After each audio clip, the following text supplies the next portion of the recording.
hoje, eu me inspirei nesse livro. Eu escolho Ser Feliz, do Rossano. E dentro dele tinha um capítulo que falava sobre felicidade na velhice. E eu resolvi, ampliar um pouquinho mais e saber o que a doutrina espírita também nos fala sobre o envelhecimento, sobre a velhice. Então, assim, palavras do Rossano. Se existe algo inexorável na vida, é o tempo. Ele traz o que muita gente não gosta do envelhecimento. Então, envelhecer é um fenômeno biológico natural pelo qual tudo quanto existe passa. Uma máquina, um objeto, e nós, seres humanos, um animal, e nós como homens, passamos por esse processo. No entanto, o homem não sabe envelhecer. Ele luta-se como se o bendito fosse eterno. Então, assim, no início do período da nossa vida, nós temos um brilho especial. Nós estamos cheios de energia, a nossa visão, da vida ainda é imperfeita, então nós nos achamos, pessoas que sabemos tudo, no fundo a gente não sabe nada. A nossa aparelhagem física, ela é muito rica de energia. Então nós temos uma visão imperfeita, porque a própria vivência não se expressou ao todo. Então, enquanto surgem os primeiros sinais de desgaste nos órgãos físicos, nas funções, somos surpreendidos e começa uma batalha para negar a realidade, ou tentar retardá-la. Quando que começa o envelhecimento? Se nós pegarmos uns anos atrás, uma pessoa de 40 anos, a gente chamava de velha. Hoje, com toda a tecnologia, com todos os medicamentos e tal, hoje uma pessoa com 60 anos ainda se sente jovem. Mas existe um enfraquecimento da musculatura, da fala, até da maneira de agir. Então, esse processo é natural e ele vai acontecer para todos. Não existe uma pessoa que não morra cedo, que não envelheça. Então, a condição para que nós não envelhecemos é se a gente morre cedo. Então, se eu morro com 30 anos, acabou, eu não vou envelhecer.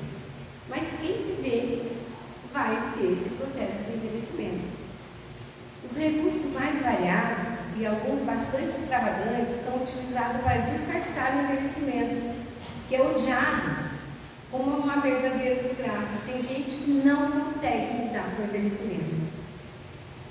Se a pessoa uma visão da espiritualidade, ela poderia dizer que é uma bênção, que esse é um fenômeno especialmente pelas consequências das fases iniciais, infância, juventude e maturidade, que foram enriquecedores, com a certeza que a morte não é a etapa final da vida, mas uma porta especial que se abre na direção de uma nova realidade.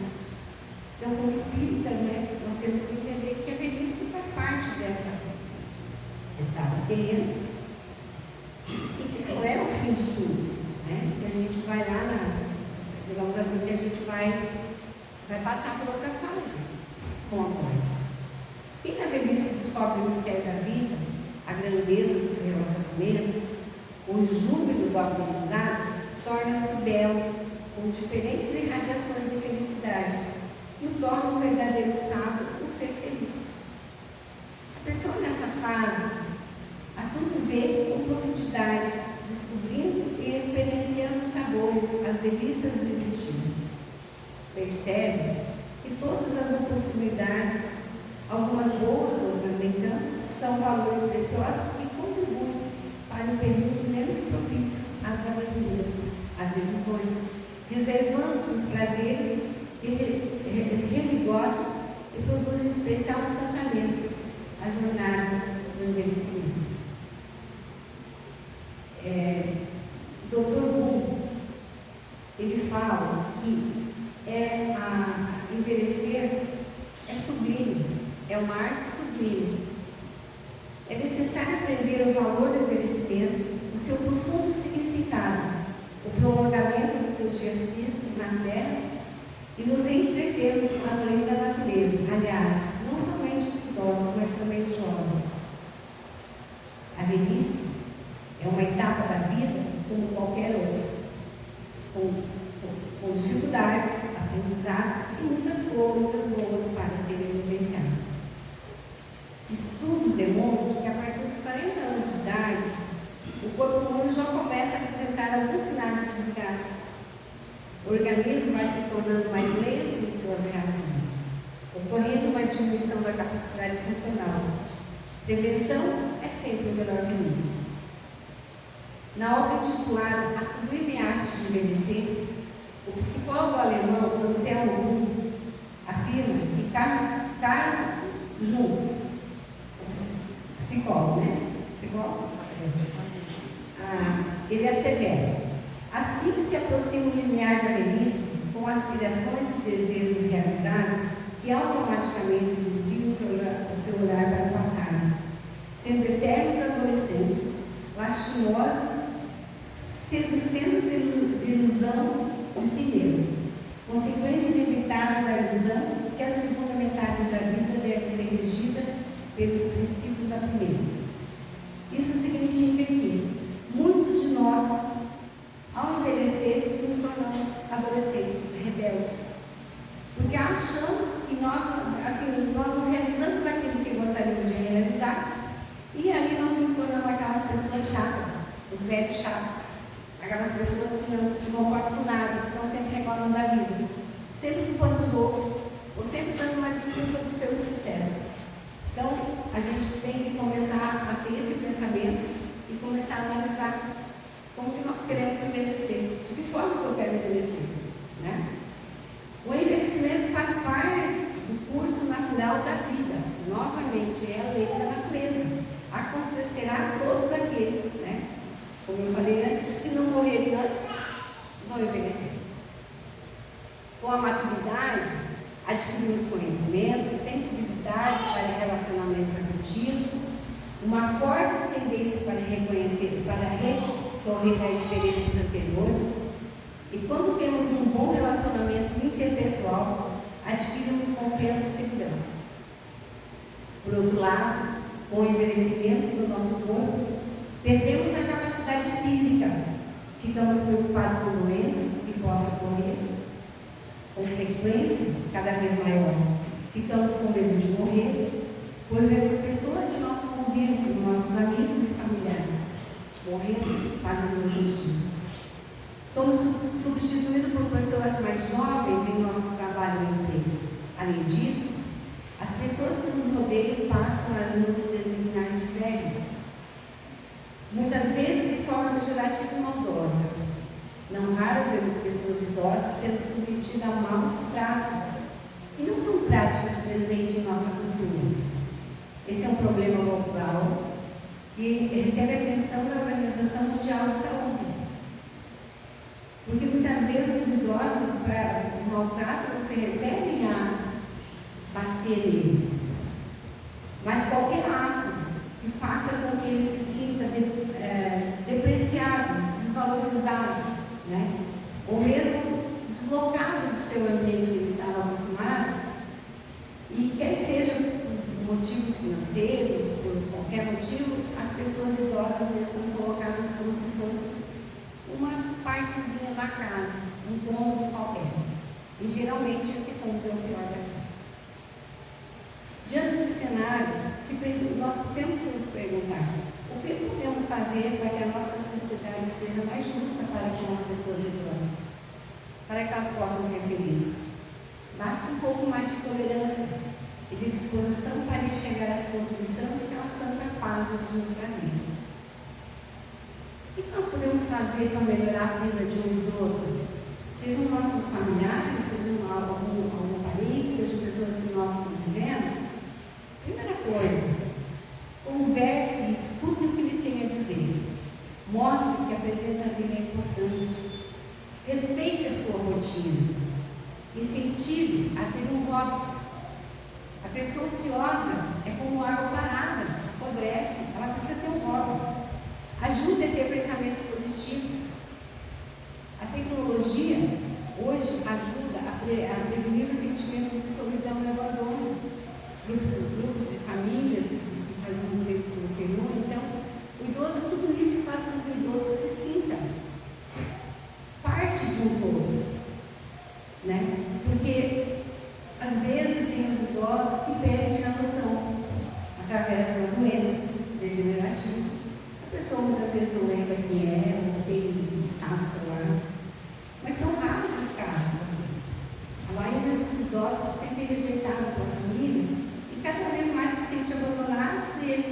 entrando em depressão, ficando hostis às vezes. Então, cada um reage de uma maneira, é como um cãozinho. Quando ele se sente acuado, ele vai reagir. Às vezes se isolando, às vezes agredindo. Como ser feliz depois de 60 anos? Como é que eu acho que muita gente está se perguntando, como podemos, 60 anos? A idade cronológica aqui não é uma referência, tá, gente? Tem gente de... Então, assim, como ser feliz depois de 60? A gente tem que ter um hobby, porque assim, a gente já trabalhou demais, a gente já fez tudo que deveria fazer. Então, assim, ter um hobby, continuar trabalhando, mas ser um hobby, dedique parte do seu tempo a ele, procurar fazer o que você gosta, exercite um pouco a sua mente, seja com leitura, com filme, com estudo, com jogo, palavras cruzadas, conversar e interagir. Tome muito cuidado com a sociedade, que costuma vir junto com a aposentadoria. Quantas pessoas sonham com a aposentadoria com 50 e poucos anos? Hoje não, uma pessoa com 55 anos se aposentava, hoje com 56 anos se aposenta. As pessoas já sabem assim, eu vou me aposentar e agora eu vou aproveitar a vida, e pelo contrário. Não fica sem objetivo, fica sem chão, se sente rejeitado. Então, todo esse processo faz parte do envelhecimento. Então, assim, a pergunta, eu escolho ser feliz? A gente tem que começar agora, para ser feliz lá na nossa velhice. Tem uma história muito legal, eu vou ler na íntegra, porque ela nos traz assim, uma certa reflexão. Era uma senhora de 92 anos, e ela era muito delicada, bem vestida, cabelo penteado, um semblante calmo, mas ela precisou se mudar da sua casa para uma casa de repouso.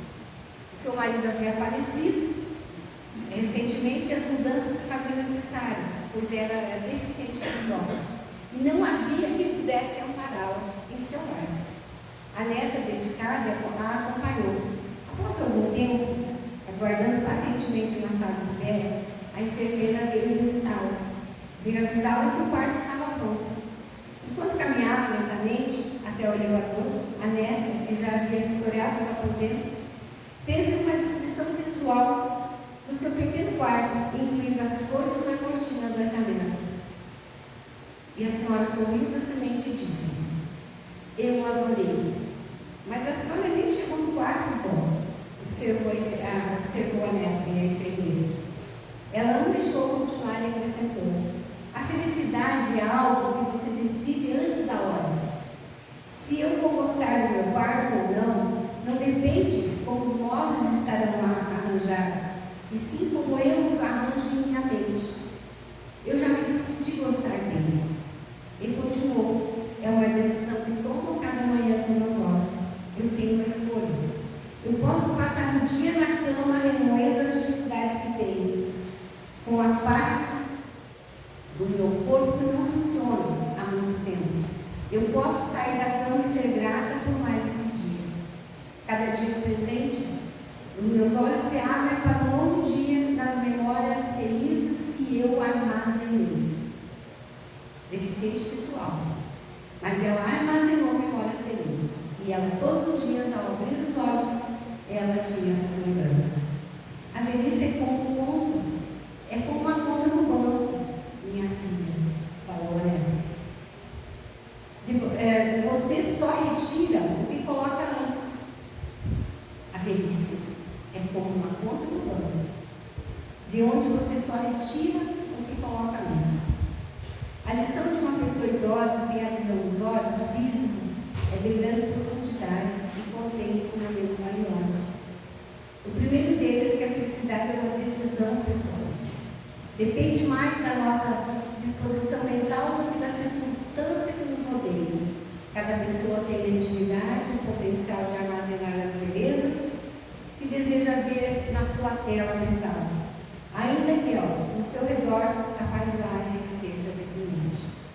Para isso é preciso construir um mundo de felicidade dentro da alma. É possível compartilhar essa realidade com o que nos serve. Assim, é que se não temos em nossa vida os efeitos que desejamos, Arranjamos tudo isso em nossa mente. É uma forma de ver as coisas com um olhar positivo e otimista.